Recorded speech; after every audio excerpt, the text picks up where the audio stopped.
అవమానించినందుకు ఆ తల్లి అగ్నిలో ప్రయోపవేశం చేసి అవతార పరిసమాప్తి జరిగిన తర్వాత తిరిగి కొంతకాలానికి మరలా హిమవంతుని పుత్రికగా కాళీగా జన్మించింది. ఆమె శరీర ఛాయ నల్లగా ఉంటుంది కాబట్టి ఆమెను కాళీ అన్నారు. ఆ కాళీయే ఆ విధంగా ఆమె పరమశివుడి కోసము తపస్సు చేసి శివుడిని తన భర్తగా పొందినప్పుడు తిరిగి మరలా మన మధ్యన ఎడబాటు రాకూడదని పరమశివుడు మీ మెడలో ఉండే మంగళసూత్రము తాడుని 3 ముళ్ళు వేసి కట్టింది. అప్పుడే కట్టించుకున్న మొట్టమొదటి తల్లి పార్వతీదేవి, కట్టిన తండ్రి పరమేశ్వరుడు వాళ్లే ఆది దంపతులైనారు. అప్పుడే ఈ 3 ముళ్ళు పడ్డాయి. అందుకనే మీ మెడలో ఉండేది మంగళ సూత్రము. మంగళ అంటే ఎవరు? సర్వమంగళ.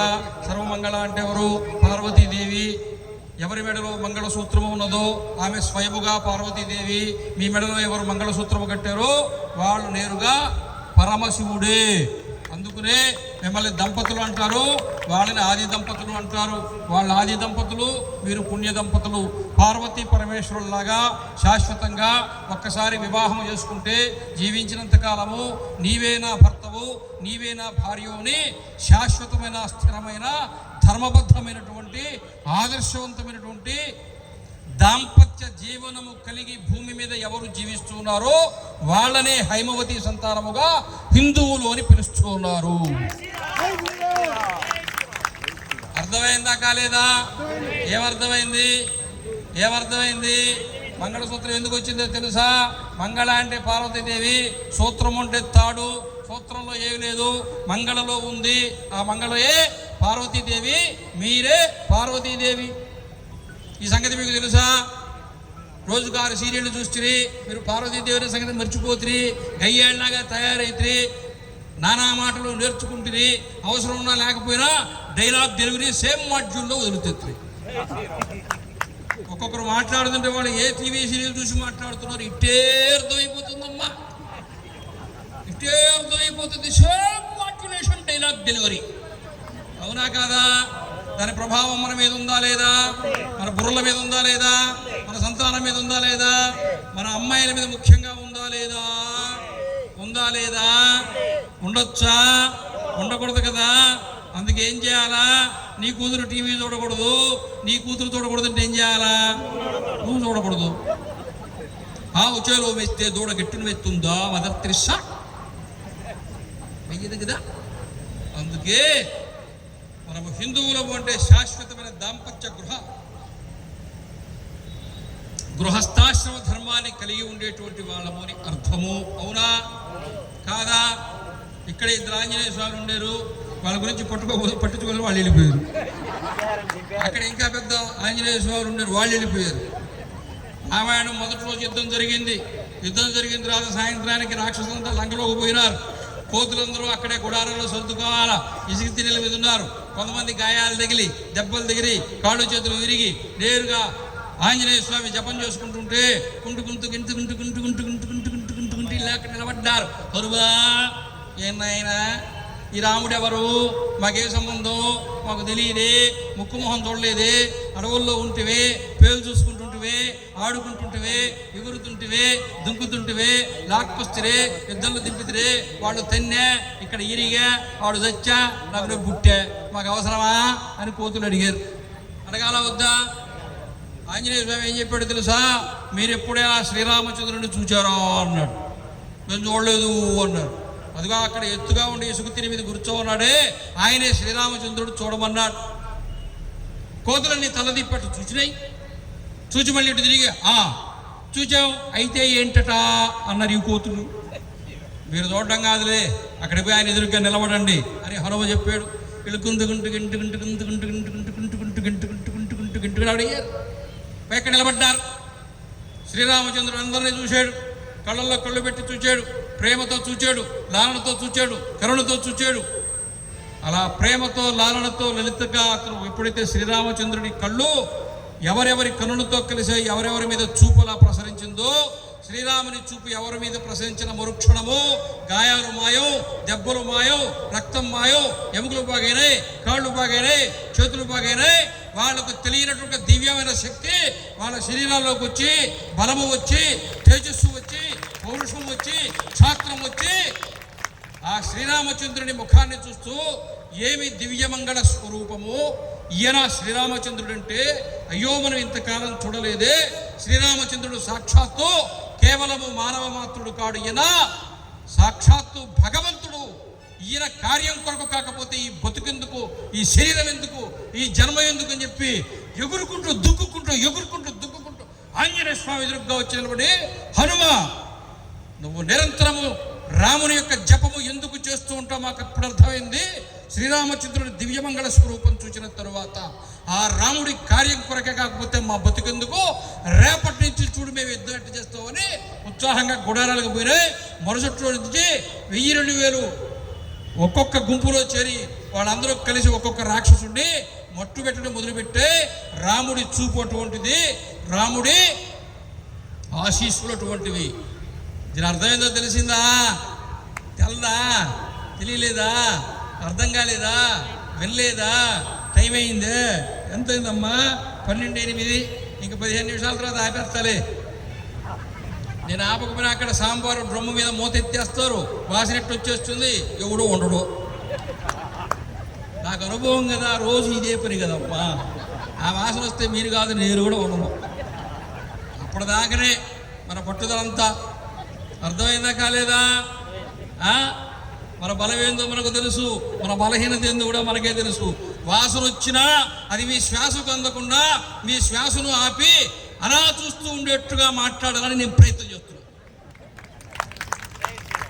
అది మీకు అర్థం కాలా? అవునా? మీరు దేవాలయం పోతారు కదా, పోతారు లేదా? ఎప్పుడన్నా ఒకసారి పోతారు లేదా? అప్పుడప్పుడు పోతారు లేదా? గుర్తొచ్చినప్పుడు పోతారు లేదా? అవసరం వచ్చినప్పుడు పోతారు లేదా? కష్టాలు వచ్చినప్పుడు పోతారు లేదా? బాధలు వచ్చినప్పుడు పోతారు లేదా? భక్తితో తప్ప. భక్తి ఉంటే రోజు పోమా? సోమవారం భక్తి ఉండదా? మంగళవారం ఉండదా? బుధవారం ఉండదా? గురువారం ఉండదా? ఉండదా? రోజు ఉంటుందా ఉండదా? భక్తి ఎప్పుడు ఉండాలా? ఉదయం ఉండాలనా? సాయంత్రం ఉండాలనా? మధ్యాహ్నం ఉండాలనా? అర్ధరాత్రి ఉండాలనా? అప్పుడప్పుడు ఉండాలనా? గుర్తొచ్చినప్పుడు ఉండాలనా? అవసరం వచ్చినప్పుడు ఉండాలనా? కష్టం వచ్చినప్పుడు ఉండాలనా? మోకాలు నొప్పి వస్తే ఉండాలనా? జ్వరం వస్తే ఉండాలనా? జబ్బు వస్తే ఉండాలనా? భక్తి ఎప్పుడు ఉండాలా? అందుకే భగవాన్ రమణ మహర్షి ఏమన్నాడంటే, మీ హృదయాన్ని భగవంతుడికి మీ చేతులను కర్మకు అర్పించమన్నాడు.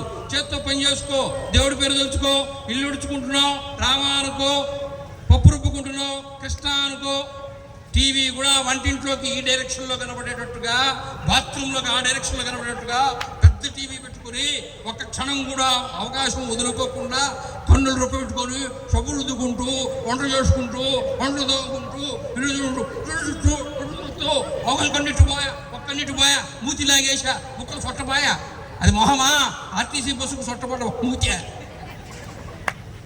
అది అర్థం ఉందా? పొద్దున్నే తులసి పాటలు పాడేవాళ్ళు 3 తరాలకు ముందు మన కొంపల్లోనే మన అవ్వలకు 700 పాటలు 800 పాటలు కంఠస్థం వచ్చి ఉండేది. అవునా? మీ ఊళ్ళో దేవాలయం మీద మైక్ ఉందా లేదా? దాంట్లో హనుమాచార్య కీర్తనలు పెడుతున్నారు లేదా? రామదాస్ కీర్తనలు పెడుతున్నారు లేదా? 50 ఏళ్ళ నుంచి వింటున్నారు లేదా? ఒక్కడైనా సరే ఏడుకొండల స్వామి ఎక్కడున్నావు అనే పాట కంఠస్థం చేశారా? నమో వెంకటేశ పాట కంఠస్థం చేశారా? అదిగో శ్రీ హరివాసము పాట కంఠస్థం చేశారా? చేయలేదు కదా. పొద్దున్నే ఈనాడు టీవీలో ఈ టీవీ సరాగాలు వస్తాయి కదా, జమినీ పాటలు వస్తాయి కదా, పొద్దున్నే లేస్తారు కదా, పెట్టుకుంటారు కదా.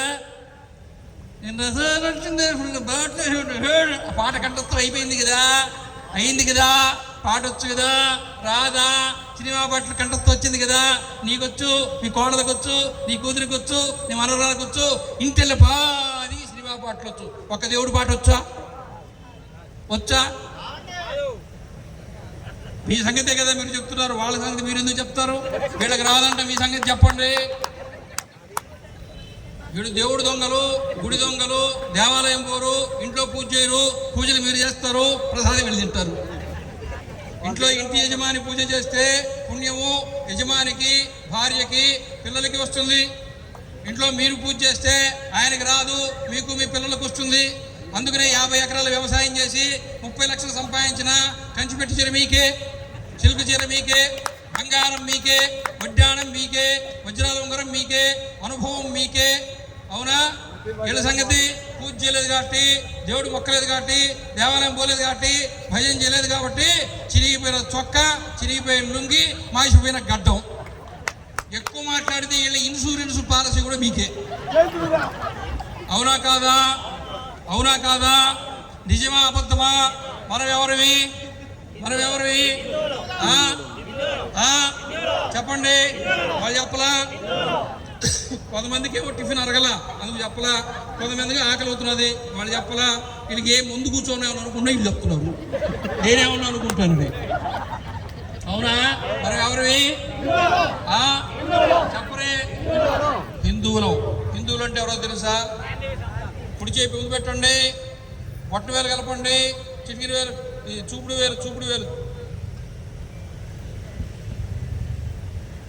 వేలు వదిలేయండి, చిటికిన వేలు వదిలేయండి, పొట్టన వేలు, మధ్య వేలు, ఉంగరపు వేలు, ఈ 3 వేలు కలపండి. కలిపారా?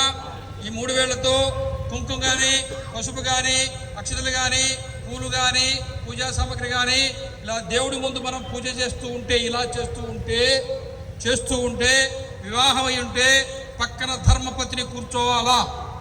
భార్య లేకుండా పూజ చేసే అధికారం నీకు లేదు. భర్తకే భార్య లేకుండా పూజ చేసే అధికారం లేకపోతే నీకెక్కడి నుంచి వచ్చింది? నువ్వు ఇంట్లో ఉండలే, బా నేను పోయి పూజ చేసుకొస్తా, బా పా పోయింది, మా పోయింది, బా. 10 ఏళ్ల క్రితం వరకు బావా అంటున్నారు, ఇప్పుడు వా కూడా తీసేయరు. వా అంటే రా అని అర్థం, బా అంటే బొమ్మనర్థం, బా అంటే పో, వా అంటే రా. పోతూ వస్తూ ఉండరా, ఉద్యోగానికి పోయిరారా, కొట్టుకు పోయిరారా, బజారుకు పోయిరారా, చెరుకు పోయిరారా నమ్ముడా అని చెప్పేవాళ్ళు. ఇప్పుడు వా తీసేశారు. వా అంటే రమ్మని, ఒరే మొగుడా రావద్దు, బా బా బా, కొంపకి రానే వద్దు, బజార్లో బతుకుతున్నారు. బా అంటే పొమ్మని, వా అంటే రమ్మని. ఇప్పుడు బావా అంటారా, బా అంటారా? చెప్పండి. మీరు కాదు రాసాయన వాళ్ళు. మీరు బావా అంటే మళ్ళీ వేరే అర్థం వస్తుంది, మీరు అనకంటారా స్వామి అనాల్సింది వాళ్ళు. మీ ఆయన్ని బావా అంటారా, బా అంటారా? తల్లి అమ్మో ఏం చెప్తారు తల్లి కదా. కాబట్టి ఇలా పూజ చేస్తే ఇది శుభకార్యము చేసినప్పుడు పక్కన ధర్మపత్ని ఉండాలి. ఆడవాళ్ళు అలాగే ఉండండి. మగవాళ్ళు కుడి చేయి పైకి వెలకెల పెట్టండి, 4 వేలు లోపలికి ముడవండి, అరచేతులకి 4 వేలు ముడవండి, కుడి బొట్టు వేలు పక్కన పెట్టండి, కుడి వైపుకు వంచండి. వంచారా? ఇక్కడ నువ్వులు పెట్టి నువ్వులకి నీళ్లు పోసి వదిలితే దాన్ని తర్పణం వదలమంటారు. మన గతించిన పూర్వీకులు ఎవరున్నారో తాత ముత్తాతలు, వాళ్ళకు తర్పణం వదలడం అంటే పిండం పెట్టడము అంటే ఇది అశుభ కార్యము. ఈ అశుభ కార్యం చేసేటప్పుడు భార్య పక్కన కూర్చోకూడదు. కానీ అప్పుడు కూడా ఆమె ఇంటిలో స్నానం చేసి శుభ్రంగా ఉండి భర్త పిండ ప్రదానం చేసేసి లేకపోతే తర్పణం వదిలేసి ఇంట్లోకి స్నానం చేసి కాళ్ళు కొడుకొని ఇంట్లోకి వస్తే అప్పుడు లోపల దేవుడి దగ్గర దీపం పెట్టి ఆ గృహిణి తన భార్య వెలిగించినటువంటి దీపాన్ని చూచి దేవుడికి దండం పెట్టుకొని అప్పుడు వచ్చి కూర్చొని భోజనం చేయాలి. అవునా కాదా? అవునా కాదా? అవునా కాదా? ఇప్పుడు దాకా కాదు, ఇప్పుడు నుంచి అవును. ఇప్పుడు దాకా తెలియదు కదా, అందుకే మీ ఆయన పూజ చేయకపోయినా ఒప్పుకున్నారు కదా. రేపటి నుంచి పూజ చేయమంటారు లేదా? పూజ చేస్తేనే ఇడ్లీ, లేకపోతే అర్థమైందా? పూజ చేస్తేనే దోశ, లేకపోతే త్రీష. అర్థమైందా? దోశ అంటే పెండి పోసినప్పుడు ఒకసారి సుయ్యి అంటుందంట, మళ్ళీ తిప్పేస్తే మళ్ళీ సుయ్యి అంటుందంట, అందుకనే దోశ అన్నారు. పూజ చేయలేదు మీ ఆయనకి అట్లకాడ పెట్టలేదు, 3వ సుయ్యి అంటుంది. మళ్ళీ పూజ చేయాలవుతా? మగమహారాయుడు దేవుడి దగ్గర పూజ చేస్తారు లేదా? అందరూ బొట్లు లాగారు, జై శ్రీరామ్ అన్నారు, హిందుత్వం అన్నారు, దేశం అన్నారు, ధర్మం అన్నారు, ఇంట్లో దేవుడి దగ్గర మాత్రం కూర్చోరు. అవునా? మననే హైందవ శంఖారాధనకు వచ్చిన మాకు అన్నవరమే సభదేవి పక్కనే ఆశ్రమం ఉంటుంది, భువనేశ్వరి పీఠం ఉంటుంది. 73 ఏళ్ళు పెట్టి కట్టి 73 ఏళ్ళు కూలిపోయేటట్టుంది. అయినా నేను అక్కడే ఉంటున్నా. కోతులు వస్తున్నాయి, ఎరుకులు వస్తున్నాయి, పంది కుక్కులు వస్తున్నాయి, పాములు వస్తున్నాయి, తేళ్లు వస్తున్నాయి, జర్రులు వస్తున్నాయి, మంటకబ్బులు వస్తున్నాయి, అయినా మనుషులు రావడం లేదు. ఎందుకని? అన్ని జీవరాశులకు దేవుడు అర్థమవుతున్నాడు, మనిషికి దేవుడు అర్థం కావట్లే. అవునా కాదా? ఇదిగో ఆయన నువ్వే పైకిలే వీళ్ళు ఏ ఊరు? ఈయనెవరు తెలుసా? తెలీదా? ఈ కార్యక్రమం పెట్టడానికి ఆయనే కదా కారు కూడా. ఇంట్లో పెళ్ళి అయింది మొన్ననే, అలా ఇంట్లో ఉండే, అమ్మా నాయన ఉండే, కొంప సిద్ధాంతంలో ఉండే, ఆఫీసు పెనుగొండలో ఉండే, కార్యక్రమం అత్తిల్లో ఉండే. ఈ శ్రీరామనామ జపయజ్ఞాలు భారతదేశంలో విశ్వ హిందూ పరిషత్ వాళ్ళు ఒక్కసారే చేశారు. పశ్చిమ గోదావరి జిల్లాలో ఈ ప్రాంతంలో ఈయన మాత్రం 15 సంవత్సరాల నుంచి వదిలిపెట్టకుండా చేస్తున్నాడు. గట్టిగా కొట్టాలా. ఆయనతో పాటు ఇంకా అనేక మంది కార్యకర్తలు వాళ్ళందరూ కలిసి చేస్తూ ఉంటారు. మధ్యలో పిలుస్తుంటారు, వీళ్ళను కూడా వస్తుంటా, మధ్యలో పిలవకుండా కూడా చెప్తుంటారు. అందువల్ల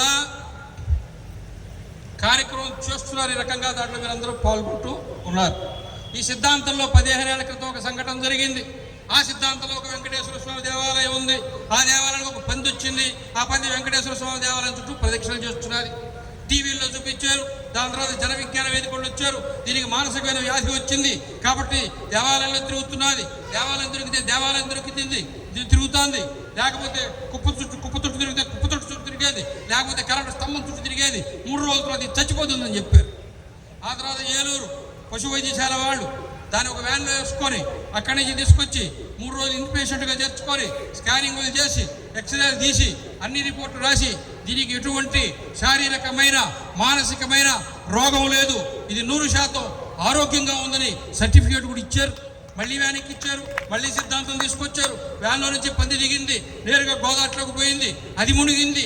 దాంతోపాటు జనం మునిగారు. మునిగిన దగ్గర నుంచి ఎక్కడి నుంచో ఏరులో పుట్టుకొచ్చినా ఒక వృక్షానికి చెందిన మొదలు దొరికితే, వేళ్ల వృక్షం మొదలు దొరికితే దాంట్లో లక్ష్మీ నరసింహుల స్వరూపంగా ఉండే వేళ్ల ఆకారం కూడా కనపడి ఉండేదాన్ని బయటికి తీశారు. అవునా? ఇంతకీ వ్యాన్లో నుంచి దిగ్గానే ఆ పంది గోదావరిలో ఎందుకు మునిగిందో తెలుసా? పంది ఎక్కడ ఉంటుంది? బురదలో. పంది ఎక్కడ ఉంటుంది తెలుసు కదా, అసహ్యంగా ఉంటుంది కదా. అటువంటి పంది కూడా గవర్నమెంట్ హాస్పిటల్కి పోయినా డాక్టర్ దాకారు, కాంపౌండర్ దాకారు, నాకేమైనా వైరస్లు వచ్చుంటాయని, ఆ ఇన్ఫెక్షన్ రాకూడదని, అది కూడా పవిత్రమైన గోదావరిలో మునిగి మళ్ళీ పుణ్యం తెచ్చుకొని 3 మునకలు వేసి మళ్ళీ మడిగట్టుకొని అప్పుడు వెంకటేశ్వర స్వామి దేవాలయంలోకి వచ్చి మళ్ళీ దేవాలయంలో ప్రదక్షిణలు చేయడం మొదలుపెట్టింది. అవునా కాదా? నువ్వు లేచి చెప్పు, అవునని చెప్పు. నేను మళ్ళీ అబద్ధం చెప్పానంటే ఇదిగో సాక్ష్యాన్ని ఇప్పుడు వాళ్ళే కాదు మరి సాక్ష్యం ఇదిగో. అవునా కాదా? సాక్షి కాదు నాయన, సాక్ష్యం. కూసో. అవునా కాదా? నవ్వండి. నాకు పళ్ళు కనపడాలా, బాగా నవ్వినట్టు ఉండాలా. నవ్వితే కదా ఆరోగ్యానికి మంచిది. ఎంత నవ్వితే అంత ఆరోగ్యానికి మంచిది. అందుకే నేను నవ్వుకుంటూ మిమ్మల్ని నవ్విస్తున్నా. ఊరికి అనుకుంటున్నారా? ఆ రకంగా పంది దేవాలయం చుట్టూ తిరుగుతుంటే, టీవీల్లో అందరూ లైవ్లు ఇస్తుంటే, భక్తుల్లో అందరికి కూడా అదే కోరిక కలిగి వాళ్ళందరూ ట్రాక్టర్లు వేసుకొని, సుమోలు వేసుకొని, ప్యాలెస్లు వేసుకొని తండోపతండాలుగా వేలాది మందిగా, లక్షలాది మందిగా భక్తులు పసుపు తీసుకుని, కుంకుమ తీసుకుని, పూజా సామగ్రి తీసుకుని, కొబ్బరికాయ తీసుకుని అందరూ జనం వచ్చి పంది దేవుడి చుట్టూ తిరుగుతుంటే వీళ్ళందరూ పందికి పసుపు పూసి కుంకుమ పెట్టి దానికి టెంకాయ కొట్టారు. అప్పుడు అర్థమైంది ఎంతో తెలుసా? పందికి దేవుడు అర్థమైనాడు, హిందువుకి పంది కూడా అర్థం కాదు. నవాలా ఆడవాలా? అరే పందికే వెంకటేశ్వర స్వామి అర్థమైనాడే.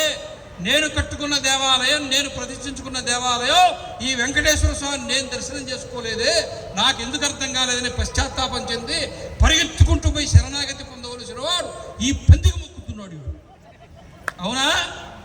అవునా కాదా? మారాలా వద్దా? తెలుసుకోవాలా వద్దా? ఆచరించాలా వద్దా? అందుకోసం ఈ కార్యక్రమం పెట్టింది. రామనామ జపం చేయాలా వద్దా? నామంలో చాలా శక్తి ఉంటుంది, అక్షరానికి శక్తి ఉంటుంది. 2 ఉదాహరణలు చెప్తా. కుంభకర్ణుడు తపస్సు చేశాడు. తపస్సు చేస్తే బ్రహ్మదేవుడు ప్రత్యక్షమైనాడు. వచ్చే ముందే ఆయన భార్యగా ఆయన చెప్పాడు, ఏమేడు దుర్మార్గమైన కోరుకుపోతున్నాడు, నువ్వే ఏదైనా చేయన్నాడు. ఆ వచ్చి కుంభకర్ణుడు నాలుగు మీద కూర్చుంది. వీడు కోరుకోవాలని కోరికిందో తెలుసా? నిర్దయ. దయ అనేది నా దగ్గరకు రాకూడదు. ఎంత నాశనము చేసినా, వినాశనము చేసినా, ఎంత లోకాన్ని హింసించినా, ప్రాణులను హింసించినా, మనుషుల్ని తినేసినా, సర్వనాశనం చేసినా దయ అనేది నా హృదయంలోకి రాకూడదు. నేను నిర్దయుడుగా ఉండాలా అని చెప్పి నిర్దయగా ఉండేట్టుగా వరం కోరుకోవాలనుకుంటే సరస్వతీదేవి వచ్చి కుంభకర్ణుడి నాలుక మీద కూర్చుంటే బ్రహ్మదేవుడు రాగానే భక్త నీవు బాగా తపస్సు చేసావు నాయనా, ఏం వరం కావాలో కోరుకుంటే ఇప్పుడు వెంటనే నిద్ర స్వామి నాకేం అక్కర్లేదు నిద్రయా అన్నాడు. ఏమన్నాడు? నిద్రయా అన్నాడు. తథాస్తు అన్నాడు. ఇంకా క్షణం కూడా తథాస్తు అన్నాడు. కాబట్టి నిర్దయగా ఉండి లోకాలను నాశనం చేయాల్సింది సరస్వతీదేవి అక్కడ కూర్చుని ఒక అక్షరాన్ని మారిస్తే వాడు నిద్రపోతూ ప్రపంచానికి నష్టం కలగకుండా కుంభకరుడు నిద్రపోయినాడు.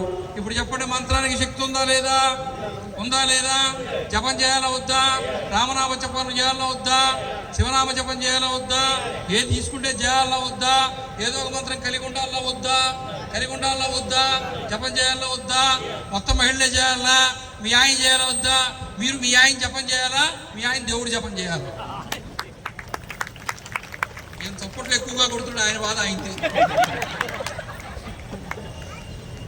ఆయన బాధ మీకు మాత్రమే అర్థమైంది కాబట్టి మీరు నవ్వారు. ఎంత మంచోడు, నేను ఏమన్నా ఏమనుకోను, సహృదయుడు. అవునా? జనమేజయుడు సర్పయాగం చేస్తున్నాడు, యజ్ఞం చేస్తున్నాడు. సర్పయాగం చేస్తుంటే మంత్రాలు చదువుతుంటే జాతుల జాతుల పొత్తము పాములు కోట్లు కోట్లు వచ్చి యజ్ఞకుండలో పడిపోతున్నాయి. చిట్ట చివరిలో మంత్రం ఏందో తెలుసా? స తక్షకాయ స్వాహ అనాలా. ఎవరాలా? స తక్షకాయ స్వాహ అంటే తక్షకుడితో సహా తక్షకుడిని కలుపుకుని మొత్తం సింహాసనం నాగలోక నుంచి పిరుక్కొని వచ్చేస్తుంది అక్కడ పడిపోవడానికి యజ్ఞకుండంలో. అప్పుడు అక్కడ ఉండే బ్రాహ్మణులకి ఏం జరిగిందో తెలుసా? అక్షరం తప్పుపడింది. ఏం పడిందో తెలుసా? నా తక్షకాయ స్వాహ అన్నాడు. మధ్యలోకి వచ్చిన సింహాసనం ఎరక్కపోయింది. తక్షకుడు బతికిపోయినాడు. మళ్ళీ తిరిగి మొత్తం పాము జాతులన్నీ సృష్టించుకున్నాడు. అర్థమైందా? చెప్పండి, అక్షరానికి బలం ఉందో లేదా? అక్షరాన్ని జపం చేయాలా వద్దా? అక్షరము అంటే అర్థము, క్షరము అంటే నాశనము, ఆ అంటే నాశనము లేనిది. అక్షరానికి నాశనం లేదు. నువ్వేది పలుకుతున్నావో అది శాశ్వతం. తెలుసా? ఇప్పుడు మళ్ళీ ఇంక వేరే విషయానికి పోతున్నా. టైం తక్కువ. హిందూ ధర్మం సిలబస్ ఎక్కువ, టైం తక్కువ. సిలబస్ ఎక్కువ, టైం తక్కువ. ఆమె 50 ఏళ్ళ నుంచి ఉపన్యాసాలు చెప్తున్నది, అయిపోదు. చాగంటి వారు ఎన్ని టన్నులు చెప్పారో అయిపోదు. షణ్ముఖ వేద అయిపోదు. గరికిపాటి అయిపోదు.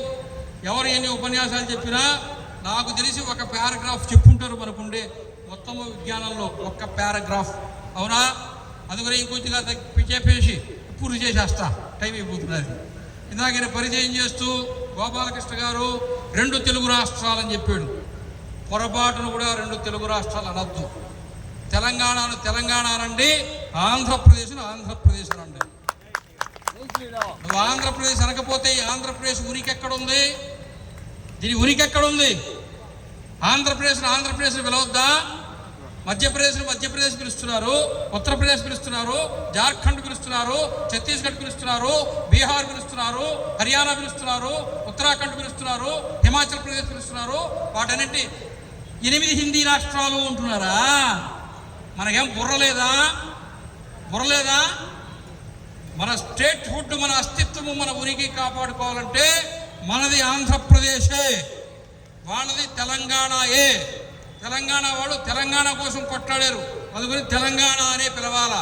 2 తెలుగు రాష్ట్రాలని చెప్పి తెలుగు వాళ్ళంతా ఒక్కటవుతారని భ్రమపడుతున్నారేమో. ఒక్కటయ్యే ప్రసక్తే లేదు. మనం ఆంధ్రులంగా బతకాలా. అవునా కాదా? కొట్లే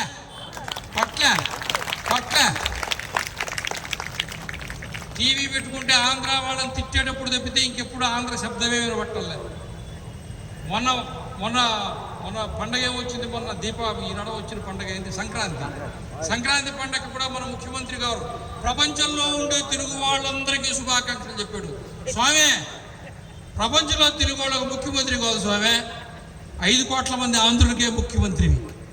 తమిళనాడులో ఉండే తెలుగు వాళ్ళకు కూడా స్టాలినే ముఖ్యమంత్రి స్వామి. కర్ణాటకలో ఉండే తెలుగు వాళ్ళకి ఆయన ముఖ్యమంత్రి స్వామి, రామయ్య. అవును కదా స్వామి? అయ్యా, మా 5 కోట్ల మందికి ముఖ్యమంత్రిగా ఉంటే చాలు స్వామి, దండం పెడతామా? ఆంధ్ర ప్రజలకు మాత్రమే శుభాకాంక్షలు చెప్పండి అయ్యా. ముఖ్యమంత్రులు, ఉప ముఖ్యమంత్రులు, ఎమ్మెల్యేలు, ఎంపీలు అందరూ తెలుగు తెలుగు తెలుగు అనటం అంటే ఆంధ్ర జాతికి సమాధి కట్టడమే. రామాయణ కాలం నుంచి ఉన్న ఆంధ్ర జాతిని పోగొట్టుకుందామా? ఏం ఆంధ్ర అంటే తప్ప? ఆంధ్రులు అంటే ఎవరో తెలుసా? ప్రపంచ చేసిన జాతి ఆంధ్ర జాతి. తెలుసా ఈ సంగతి? ముసునూరు నాయకులు, నూజివీడు పక్కన ఉండే ముసునూరులో నాయకులే ఉల్లు ఖాన్ అంటారు.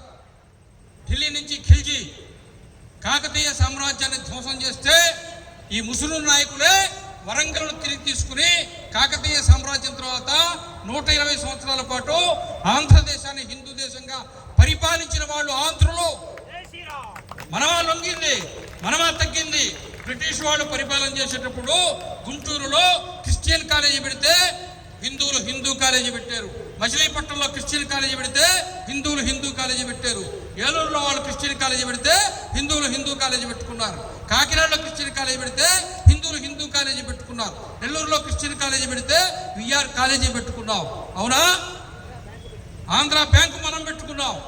దాన్ని తీసుకుపోయి కలిపేస్తే మనం అడగలేదులే. అప్పుడు విడిపోయిన బాధలో ఉండి అన్నీ పోయా, ఇది కూడా పోతే పీడ వదిలిందని దాన్ని కూడా వదిలేసాం. అవునా? అవునా కాదా? అందుకనే అందరం కలిసే ఉంటాం. భారతదేశం కలిసి ఉంటుంది. తమిళనాడు మందే, కేరళ మందే, కర్ణాటక మందే, ఒరిస్సా మందే. మనం వాళ్ళకి చెందుతాం, వాళ్ళు మనకు చెందుతాం. తెలంగాణ మందే, ఆంధ్ర తెలంగాణదే. కానీ తెలంగాణ తెలంగాణయే, ఆంధ్ర ఆంధ్రాయే. అవునా కాదా? ఉండొద్దా? క్లారిటీ ఉండాలా వద్దా? ఉండొద్దా? ఇంకెప్పుడో 2 రాష్ట్రాలని చెప్పండి, నేను చెప్తా. 2 తెలుగు రాష్ట్రాలు. వీడికి తెలుగు రాదు, ముత్తులు రావు, దీర్ఘాలు రావు, ఏమి రాదు. వస్తుంది పోతుంది. బడికి మోక ముందు పెసలు అంటున్నట్ట, బడికి పంపించిన తర్వాత ఒక రోజు అడిగట్ట, ఏంద్రా ఇవని పెసలు అన్నట్ట. ఒరే, బడికి పోక ముందు పెసలు అన్నావు కదరా, ఇప్పుడు పెసలు బడికి పోక ముందునే పెసలు అన్నా. ఇప్పుడే చదువుకుంటున్నా. మీరు చదువుకోవాలా? మీరు పెసలని నేను పెసలంటే నీకు నాకు తేడా ఏంది అన్నట్టు. అందుకనే దాన్నే ఏమంటారంటే చదవేస్తే ఉన్నమతి పోయింది అన్నారు. చదవేస్తే ఉన్నమతి పోయింది. ఇప్పుడు 2 తెలుగు రాష్ట్రాలంట. ఇంట్లో తెలుగు మాట్లాడరు, వీధిలో తెలుగు మాట్లాడరు, బడిలో తెలుగు మాట్లాడరు. మొత్తం అందరూ ఇంగ్లీష్ మాట్లాడుకుంటుంటే అమాయకులారా, ఈ 2 తెలుగు రాష్ట్రాలా? ఎప్పుడో ఇంగ్లీష్ రాష్ట్రాలు అయిపోయిలే. 2014లో ప్రపంచ తెలుగు మహాసభలు తిరుపతిలో జరిగినాయి. మారిషస్ నుంచి తెలుగు ప్రతినిధులు వచ్చారు. మనం మారిషస్ నుంచి వచ్చేవే, ఆంధ్రప్రదేశ్కి వచ్చేవే, ఆంధ్రదేశానికి వచ్చేవే, ఆంధ్ర భాష దగ్గరికి వచ్చేవే, తెలుగులో మాట్లాడగదా అని ఎంతో ప్రేమతో పాపం వాళ్ళు అన్నం పెట్టండి, నీళ్లు పోయండి, కూర వడ్డించండి అంటే ఒక్కడ అన్నం పెట్టలా. అన్నమో రామచంద్ర అంటే ఊరు అన్నం పెట్ట. పక్కన ఒక ఆయన గ్రహించి, అన్నం అంటే పెట్టరయ్యా, నువ్వు రైస్ అని అన్నట్టు. రైస్ అంటే 8 మంది వచ్చారంటే తీసుకుని పట్టుకొని పెట్టేదే అని. అన్నం అనే సంగతి కూడా మర్చిపోయాడు. వీడు ఆంధ్రుడు. మన భాష పేరు కూడా ఆంధ్రమే. శ్రీమదాంధ్ర మహాభారతం, శ్రీమదాంధ్ర మహాభాగవతం సంస్కృత ఆంధ్రములని చెప్పాలి. భారతదేశంలో మహావిష్ణువు పేరుతో ఒక అవతారం కలిగి దేవాలయం ఉండేది కూడా ఆంధ్రులకే. శ్రీకాకుళ ఆంధ్ర మహావిష్ణువు. విజయవాడ నుంచి 70 కిలోమీటర్ల దూరంలో శ్రీకాకుళం అనే గ్రామం ఉంది. అక్కడ ఆంధ్ర మహావిష్ణువు దేవాలయం ఉంది. ఆంధ్ర మహావిష్ణువు అనే దేవాలయము అక్కడే, ఆ ప్రాంగణంలోనే ఆంధ్ర భోజుడుగా కీర్తించబడిన కృష్ణదేవరాయలు కూర్చుని ఆముక్త మాల్యద అనే కావ్యాన్ని వ్రాశాడు. తెలియదు మనకి. మన భాష పేరే ఆంధ్రం. తర్వాత తెలుగు వచ్చింది. తెలుగు అంటే త్రిలింగ దేశం నుంచి వచ్చింది. త్రిలింగ దేశం అంటే మన దాక్షారామంలో ఉండే శివుడు, శ్రీశైలంలో ఉండే శివుడు. ఇప్పుడు కాళేశ్వరం ప్రాజెక్టు కట్టారు తెలంగాణలో. ఆ కాళేశ్వరంలో ఉండే శివుడు, ఆ శివుడు, ఈ శివుడు ఇట్లా త్రికోణాకారంలో ఉంటే దీన్ని త్రిలింగ దేశము అన్నారు. త్రిలింగ దేశము అంటే తెలంగాణ కాదు. త్రిలింగ దేశం ఉంటే రాయలసీమ కాదు. త్రిలింగ దేశం ఉంటే కోస్తా కాదు. ఈ 3 ప్రాంతాలని కలిపిందే శివుడు. ఈ 3 ప్రాంతాలు కలిపి ఉండాలని చెప్పిందే శివుడు. మనం దేవుడు మాట వింటామా? ఎప్పుడైనా విన్నావా? ఎప్పుడైనా పోయినావా దేవాలయానికి? అవసరమైతే తప్ప. చిన్నప్పటి నుంచి పిల్లలకి ఇంట్లో దేవుడి గురించి చెప్పారా? మీరు చెప్పారా? 10వ తరగతికి హాల్ టికెట్ వచ్చినప్పుడు తప్ప. హాల్ టికెట్ రాగానే అమ్మ హాల్ టికెట్ తీసుకొని పోయి వెంకటేశ్వర స్వామి పాదాల దగ్గర పెట్టి వెక్కి ఆయన తీసుకుపోయి హాల్ టికెట్ తీసుకుపోయి వెంకటేశ్వర స్వామి పాదాల దగ్గర పెట్టా. స్వామి, నేనైతే చదవలేదు కానీ నాకే ఫస్ట్ మార్కు రాని. ఒరే చదవకపోతే ఫస్ట్ మార్కెట్ వస్తుందిరా అని వెంకటేశ్వర స్వామి, చదివితే నువ్వెందుకు నాగే రాదా అన్నట్టు. ఆయన ఫస్ట్ మార్క్ వస్తే నీ రుణాన్ని నేను ఊరికే ఉంచుకోండి, దర్శనానికి వస్తా మా ఎమ్మెల్యే దగ్గర లెటర్ తీసుకుని. గుండు నీకు లడ్డు నాకు, గుండు నీకు గుండె ఎట్టుంటుంది గుండ్రంగా, లడ్డు ఎట్టుంటుంది గుండ్రంగా, నా గుండ్రం నీకు నీ గుండ్రం నాకు. భక్తి కూడా 2 రకాలు ఉన్నాయి ఇప్పుడు, పర్సంటేజీ భక్తి, కమిషన్ భక్తి. ఈ ఎదురుగ్గా ఉండే సీసీ రోడ్డు కాంట్రాక్ట్ నాకే వచ్చి వెంకటేశ్వర స్వామి దాంట్లో 1,00,000 రూపాయల ఆదాయం నాకు వస్తే అందులో 5,000 నీకు ఇస్తా, రాకపోతే నీ కర్మ. అందుకని ఇప్పుడు వెంకటేశ్వర స్వామి ఇక్కడ కుర్చీ పెంచి వేసుకొని క్లర్క్ పోస్ట్ చేయాలి. సిమెంట్ వేయండ్రు, రాయి పోయిండ్రు, నీళ్లు తలపండ్రు, రోడ్డు బాగా వేయండ్రు, బాగా వీలిచ్చండ్రు. నువ్వు ఇచ్చే 5,000 ఆయన నీ క్లర్కు మాస్తా ఉద్యోగం చేయాలా? అదేనా? కాదే. శ్రీకృష్ణ పరమాత్మ ఇట్టే హంసకునిగా తలప మీద పడుకో ఉంటే, నిద్రపోతున్నట్టుగా నటిస్తూ ఉంటే దుర్యోధనుడు వచ్చి ఈ పక్కన కూర్చున్నాడు, తల పక్కన. రారాజు కాబట్టి, అహంకారం కాబట్టి నేనేంది ఇక్కడ కూర్చున్నది అక్కడ కూర్చున్నాడు. అవునా? రాదు ఎవరు వచ్చారు?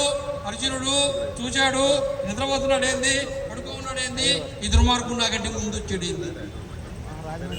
గాంధీవాణి గోడకా నుంచి నేరుగా వెళ్ళి కృష్ణ పరమాత్ముడి పాదాలు పట్టుకుంటూ, పరమాత్మ నువ్వు నిద్రపోవే, నిద్రయే ఎరుంగని నిరనిద్రుడైన పరమాత్ముడు నిద్ర చెందుతున్న వేళ అంటాడు. అలా నిద్రయే పోడు కదా దేవుడు, నిద్రపోతున్నట్టుగా నటిస్తున్నాడు కదా. ఎందుకు ఈ నిద్ర నటిస్తున్నాడు? అర్జునుడు ఏమన్నాడు తెలుసా? గత జన్మములలో నేను చేసుకున్న పాతకములు పోగొట్టుకోవడం కొరకు ఈ పాద సేవ చేసే అవకాశాన్ని నాకు ఇవ్వడానికి నేను నిద్రపోతున్నాడని కృష్ణ పరమాత్ముడి పాదాలు పట్టుకుని పాదాలు ఒత్తుతూ సేవ చేశాడు అర్జునుడు. అవునా? ఆ తర్వాత కృష్ణుడు మేల్కొన్నాడు, విషయం తెలుసుకున్నాడు, సైన్యాన్ని విభజన చేశాడు. నేను ఒక్కనే ఒక పక్క ఉంటా, 10,000 పక్క ఉంటారు, వాళ్ళు యుద్ధం చేస్తారు, నేను ఆయుధం పట్టను, యుద్ధం చేయను, అర్జున కోరుకో అన్నాడు. బాబా నాకు నువ్వే కావాలా. ఒరే యుద్ధం చేయనురా అన్నాడు. నీ యుద్ధం ఎవరికి కాదు, రా బాబా అన్నాడు. దుర్యోధనుడికి ఏం ఆలోచించరా, పొర తక్కువడు కదా, 4 పుట్ల కొండలోనే చూడు పగలబడితే వచ్చింది కదా, నేరుగా బుర్ర లేదు వాడికి సొంతంగా, అందుకని అటు చేసుకున్నాడు. కానీ వెళ్ళిపోయాడు. ఈ 10,000 మంది తీసుకుని వెళ్ళిపోయాడు. వెళ్ళిపోయిన తర్వాత అర్జున ఎందుకు ఇట్లా చేసావా, నన్ను కోరుకున్నావు, యుద్ధం చేయను కదా, ఆయుధం పట్ట కదా అంటే, నీ యుద్ధం ఎవరికి కావాలి బావా, నువ్వు ఉన్నావని, నీ అండ ఉందని, నీ స్నేహం ఉందని, నీ ఆశీర్వాదం ఉందని, నీ బలం ఉందని, నీ కటాక్షం ఉందని నిన్ను చూచుకుని మేము అడవిలో ఉన్నా, అన్నం తినకపోయినా, పేదరికంలో ఉన్నా, అధికారం లేకపోయినా కేవలము నీవు మాకు అండగా ఉన్నావన్న ఒకే ఒక కారణంతో మేము బతుకుతున్నాం తప్ప, నువ్వు లేని రోజున రాజ్యం వద్దు, ఐశ్వర్యం వద్దు, అధికారం వద్దు, వైభోగం వద్దు, నీ పాద సేవ తప్ప మా పాండవులకు వేరే అక్కర్లేదని ఆయన పాదాలకు దండం పెట్టాడు అర్జునుడు. కూడా నువ్వు నేనే చెప్పాలా? మరి అంత డిసిప్లిన్గా పెట్టాను మిమ్మల్ని నేనా? అవునా? ఇప్పుడు ఏం చెప్పాడో తెలుసా పరమాత్ముడు? అర్జున, మరీ తిని కూర్చుంటే, యుద్ధం చేయకుండా కూర్చుంటే అందరు నన్ను సోంబేరు అంటారా, ఊరికే ఉండలే, ఏదో నాకు తోచిన మాట సహాయం చేస్తా అన్నాడు. ఏం చేస్తా అన్నాడు? 18 రోజులు చేశాడు. భీష్ముడు ఎట్ట చంపాలా ఇలా తీసుకుపోయి చెప్పించాడు. తీసుకుపోయాడు లేదా? ద్రోణాచార్యుడు చంపించింది ఎవరు? కర్ణుడు చంపించింది ఎవరు? శకుని చంపించింది ఎవరు? దుర్యోధనుడు చంపించింది ఎవరు? ఆయుధం పెట్టాడా? యుద్ధం చేశాడా? లేదు కదా. మాట సహాయం చేశాడు కదా. అందుకే ఆయనకు వరం ఇచ్చాడు. అర్జున, ఊరకే ఉండనయ్యా, నీ రథమందు ముందు కూర్చుని పగ్గాలు పట్టుకుని, నీ అశ్వాలకుండే పగ్గాలు పట్టుకుని నీ రథాన్ని నడుపుతాను, నీకు రథసారథిగా ఉంటాను. అందుకనే నేటి నుంచి నన్ను పార్థసారథి అని పిలుస్తారు అన్నాడు. పార్థుడు అంటే ఎవరు? పార్థుడు అంటే ఎవరు? అర్జునుడు. సారథి అంటే ఎవరు? డ్రైవరు, నడిపేవాడు. దాంట్లో కేశవ, నారాయణ, మాధవ, గోవింద, విష్ణు, మధుసూదన, త్రివిక్రమ, వామన, శ్రీధర, ఎక్కడైనా మహావిష్ణు యొక్క పేరుందా? ఉందా? ఉందా? ఒక్కసారి తన పాదాలకు శరణాగతి పొందిన అర్జునుడు పాదసేవ చేస్తే తన ఉనికిని కూడా కోల్పోయినటువంటి భగవంతుడు భక్తుడి పేరుతో నేను పిలువబడతానని వరమిచ్చాడు కృష్ణుడు. అది దేవుడు అంటే. అవునా కాదా? అవునా కాదా? విన్నారా లేదా? గుర్తుపెట్టుకుంటారు లేదా? అందరికీ చెప్తారు లేదా? చెప్తే పుణ్యం వస్తుంది, చెప్పకపోతే పాపం రోజు అప్పులు వస్తాయి. తీసుకుంటూ కూర్చోండి. బజాజ్ ఫైనాన్సు, ఆ ఫైనాన్సు, సెల్ ఫోన్ తీసుకుంటారు, ఇది తీసుకుంటారు, టకటక నొక్కడం, గీకడం, తెచ్చుకోవడం, కట్టుకోలే. నిన్ను ఎవడు గీకమన్నాడు, ఎవడు తెచ్చుకోమన్నాడు? అవసరం ఉందా, అవసరం లేదా? అప్పుడు ఎందుకు చేసావు నాయన? నువ్వు దేవుడి దగ్గరికి పోయింటే అప్పు చేయవు కదా, దేవుడి దగ్గర భజన చేస్తే బుద్ధి రాదు కదా. అందుకనే కృష్ణ పరమాత్ముడు ముందు కూర్చుని రథం నడుపుతుంటే పైన వెనక కూర్చుని ఎత్తుగా ఉండే బల్ల మీద వెనక రథంలో కూర్చున్నటువంటి అర్జునుడి పాదాల చేత కుడి పక్కకు పోవాలంటే కుడి భుజాన్ని దుక్కేవాడు, ఎడం పక్కకు పోవాలంటే ఎడం భుజం దుక్కేవాడు. 18 రోజులు యుద్ధం జరిగితే 18 రోజులు కృష్ణ పరమాత్ముడు అర్జునుడి కాళ్ళ చేత తన భుజాలను తొక్కించుకున్నాడు. ఒక్కసారి పాదసేవ చేస్తే 18 రోజులు కాళ్ళ చేత తొక్కించుకున్నాడు పరమాత్ముడు. నువ్వు శరణాగతి పొందితే అర్జునుడివే అయితే దేవుడు నీ వెంట వస్తాడనే దానికి ఎంతకంటే ఉదాహరణ ఏమైనా ఉందా? మనం ఎవరివి? హిందువులు అంటే తెలుసా? పుట్టుకతో జెనెటిక్గా జన్యువుల్లో దేవుడిని కలిగిన, దైవత్వాన్ని కలిగిన, దేవుడి స్పృహ కలిగిన జాతి అని అర్థం. చిన్నప్పుడు మీరు అందరూ వీధిలో ఆడుకున్నారు లేదా? ఇసుకలో ఆడుకున్నారు లేదా? మట్టిలో ఆడుకున్నారు లేదా? కాలిట్టు పెట్టారు లేదా? పట్టిట్టు పోసారు లేదా? చిట్టు తట్టారు లేదా? కాలు తీసారు లేదా? పువ్వు పెట్టారు లేదా? దేవాలయం మొక్కేరా లేదా? మొక్కేరా? మీ అమ్మోళ్ళు చెప్పారా? మీ నాన్న చెప్పాడా? మీ అన్న చెప్పిందా? మీ నాన్న చెప్పాడా?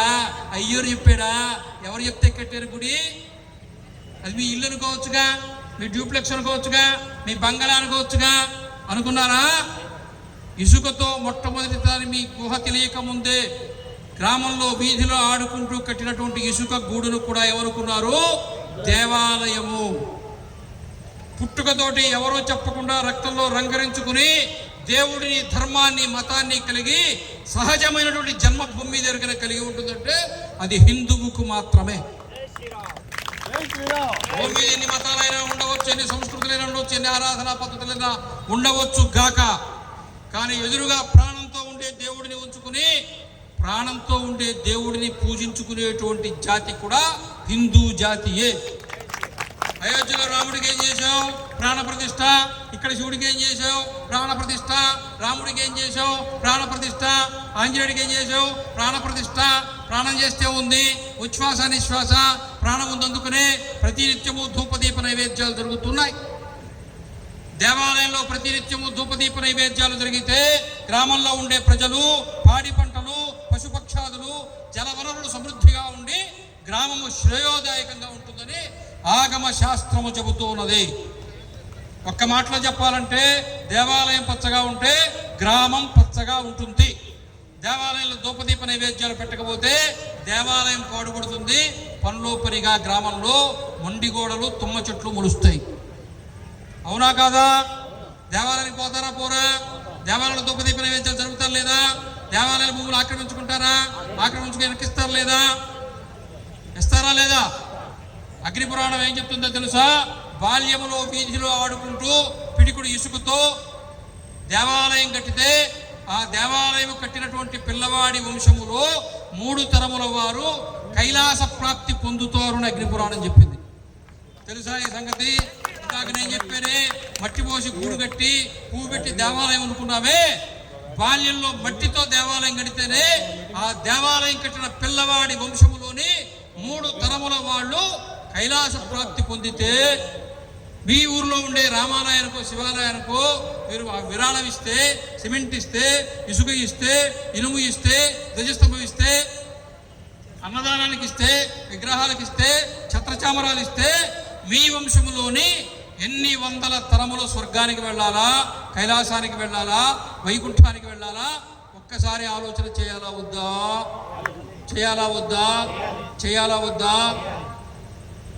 ఇక 2 విషయాలు ఉన్నాయి, ఒకటి చెప్తా.